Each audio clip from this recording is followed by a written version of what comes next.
what do you think, having been through all that you have and the CBA negotiations, what does it mean to be a leader?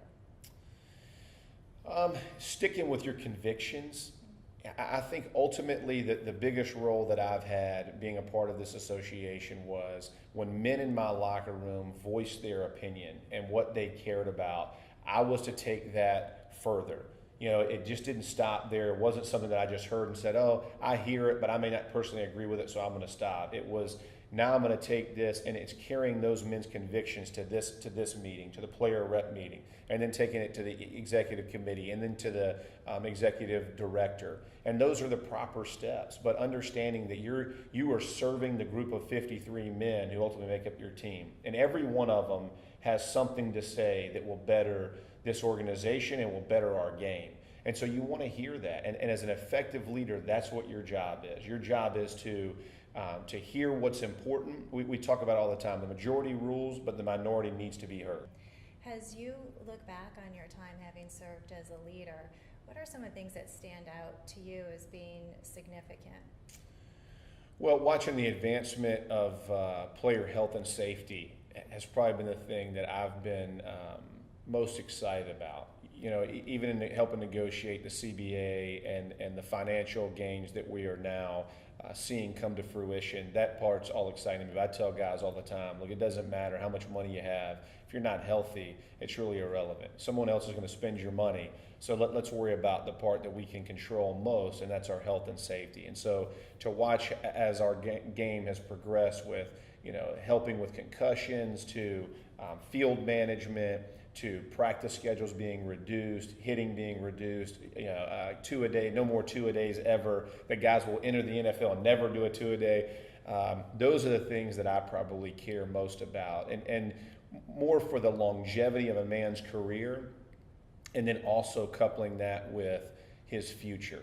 That at the end of his career, he has something else to look forward to because his body won't be so mangled and mashed from the years of service that he had in the NFL, that he will have something to transition to and be excited about it and not have to worry about the lingering effects of what the game can leave you with. So off the field, tell us a little bit about Camp Saturday and how you came up with that. Camp Saturday is super cool. So it's camp all week, but it's People's Burn Foundation is the organization that we do the camp with, and my wife and I, my youngest son Joshua, actually burned his hands on a fireplace at our house. It was a glass fireplace, and he was learning to walk, and he moved the fence that blocked it. He kind of got himself wedged and touched it. So he burnt both of his palms severely.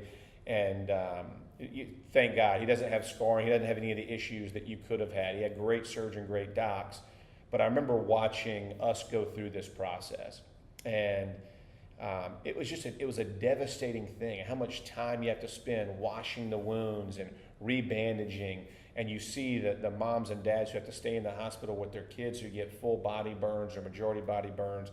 And they're scarred forever, and the scars don't go away. And you can minimize, you can surge, you can do all these different things, but it has a mental impact as well. And so what Camp Saturday does is for a full week, all these kids get to go, and they get to hang out, and everybody looks like them, whether they're amputees or they got burns, whether they have a stretcher, you know, under their scalp, to stretch skin in their head, they have whatever it is.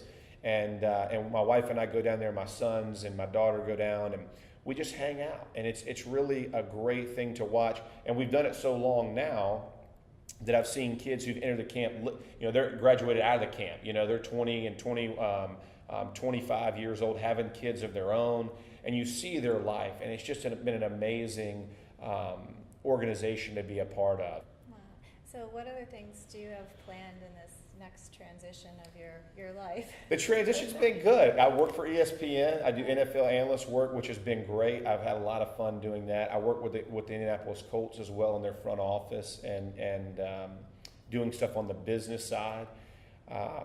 But I've had a lot of opportunities. I'm trying to make sure that I keep my schedule honed in, because the most important is my wife and kids. And so being able to spend time, I have a 13, 11, and 7-year-old. And so to be at all of their games and sporting events and just, you know, whether it be from plays, you name it, I'm there now. And that part is what's top on my list of priorities. And the rest of it, the jobs I enjoy, but my family is the most prominent thing of what I'm doing. Awesome. Well, thank you. Thank you. I appreciate it.